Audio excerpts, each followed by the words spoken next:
ऐसे धीरे धीरे जा करके एक समय उसका ये जड़ चेतन ग्रंथि जो है प्रकृति के साथ माया प्रदत्त जो अपरा प्रकृति जड़ो रूपा अपरा प्रकृति के साथ चित चैतन्य सत्ता परा प्रकृति जीवात्मा के जो तदात्मता, ये तदात्मता के कारण स्वरूप विस्मृति के कारण संसार बंधन, संसार के बंधन के कारण हम 84 लाख जन्म में भ्रमण कर रहे हैं। ये है मूल कारण, है ना। स्फूर्ति माने भजन करते करते साक्षात जैसे स्फुरन हो जाता है, जैसे मालूम होता है जैसे मैं शरीर नहीं, वास्तव मैं जो देख रहा हूँ ये मैं हूँ। और राधारणी को भी ऐसे स्फूर्ति दशा में उनकी झलक दिखने में लगता है, उसको वो लीला तत्व कुछ उसके सामने स्फुरन होता है। ये भगवत कृपा से, ये साधन सापेक्ष नहीं, एक कृपा से स्फूर्ति दशा प्राप्ति होती है, उसमें तादात्म्य हो जाता है। वो देखते हैं जो शरीर मैं नहीं, ये तो मैं तो ऐसा ही हूँ।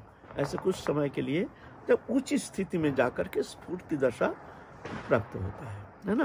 तंद्रा अवस्था अलग, स्वप्न और तंद्रा इसमें स्वप्नावस्था क्या है? जो स्वप्न देखते हैं, स्वप्न है हम तो सो जाते हैं, जीवात्मा सो जाता है, लेकिन उसका स्वभाव वो मन जो है कभी चुपचाप नहीं रहता है, कुछ ना कुछ घोटाला करेगा ही, कुछ ना कुछ घोटाला माने चिंतन करेगा ही। वो चुपचाप स्थिर नहीं रहता है, यहाँ वहाँ यहाँ तहाँ कहीं ना कहीं 24 घंटा, एक पल के लिए वो विश्राम नहीं मन का। लाख कोशिश करो वो स्थिर नहीं रहेगा, जो एक जगह चुप ना, अभी ये चिंता वो चिंता वो चिंता, लाखों चिंता। मक्खी है ना, मक्खी देखना सीधा चलता नहीं,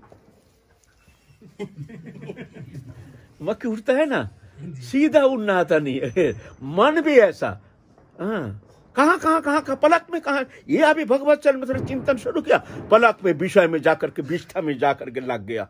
लो कल हमने भजन किया इतना सुंदर, जो कितनी राधारणी की कितनी कृपा, अचानक आज देखते हैं मन की इतनी दुर्गति, मन ऐसे गंदी स्थिति में आ गई जो एक विषय में इतने गाढ़ अभिनिवेश के कारण हमारे मन बुद्धि चित्त का अपहरण करके एक विवास कर दिया विषय चिंतन में, एक अभिष्टता, फिर जाके हमको खींच करके हमको विषय भोगने में भी हमको मजबूर कर देता। ये मन, इसका कोई गारंटी नहीं है, है ना। ये मन है तो क्या होता है जब हम सोते हैं तो एक तो है जागृति, स्वप्न, सुषुप्ति, 3 अवस्था। जागृति माने जागे हुए हैं अभी, सुषुप्ति अवस्था में मन इंद्रिय बुद्धि जो है ये साम्यावस्था में रहता है, साम्यावस्था न्यूट्रल, अहंकार के साथ साम्यावस्था में रहता है। यह है सुषुप्ति अवस्था, एकदम सोते रहते कुछ नहीं कुछ। और स्वप्नावस्था क्या होता है, उसमें अहंकार किंचित जगा रहता है, किंचित। तो अहंकार किंचित जागे रहने के कारण मन भी किंचित जगा रहता है, बुद्धि भी किंचित जगा रहता है। तो मन तो उसका घोटाला करने का स्वभाव है। वो स्वप्नावस्था, उस अवस्था में क्या होता है, मन एक शरीर कल्पना कर लेता है,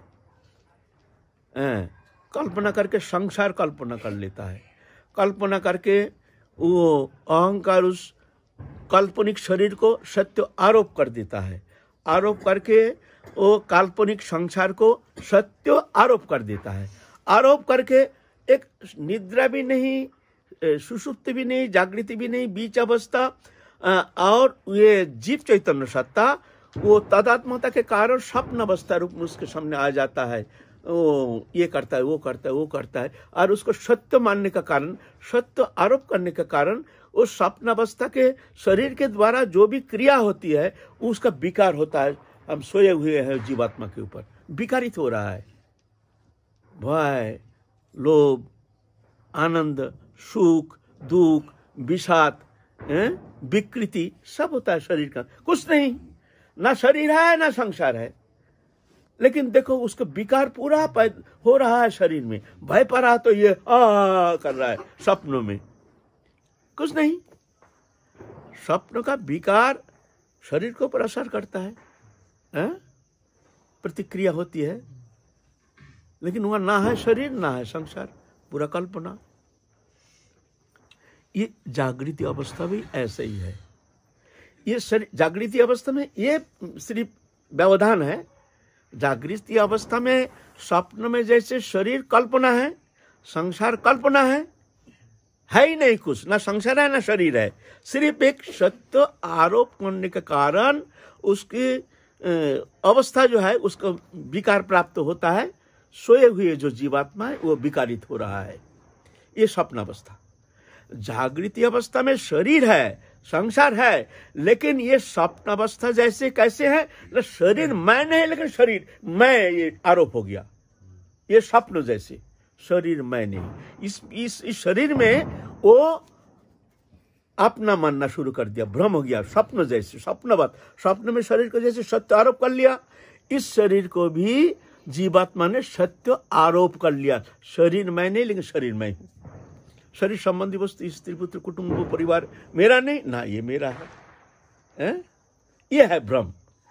आप भगवान मेरे हैं, ये है साधना की प्रक्रिया विशेष है। ये साधना देते हैं गुरु, गुरु कृपा करके ये साधना उनको प्रदान करते हैं ना। तो ये भावना का परिवर्तन होना बहुत जरूरी है। ये भावना का परिवर्तन हम कहते हैं जो भाई भजन तो करते हैं, लेकिन अभी ये जो भावना है इसके परिवर्तन होता नहीं है। हमारा मन वही संसार में ही वही दृश्यमान वस्तु पदार्थ के प्रति आसक्त होकर उसी गई भोग सुख में ही हम लिप्तता, जिस कारण हम विकारग्रस्त हो रहे हैं, जिस कारण हमारा मन भगवत चरण में लग नहीं रहा है ना।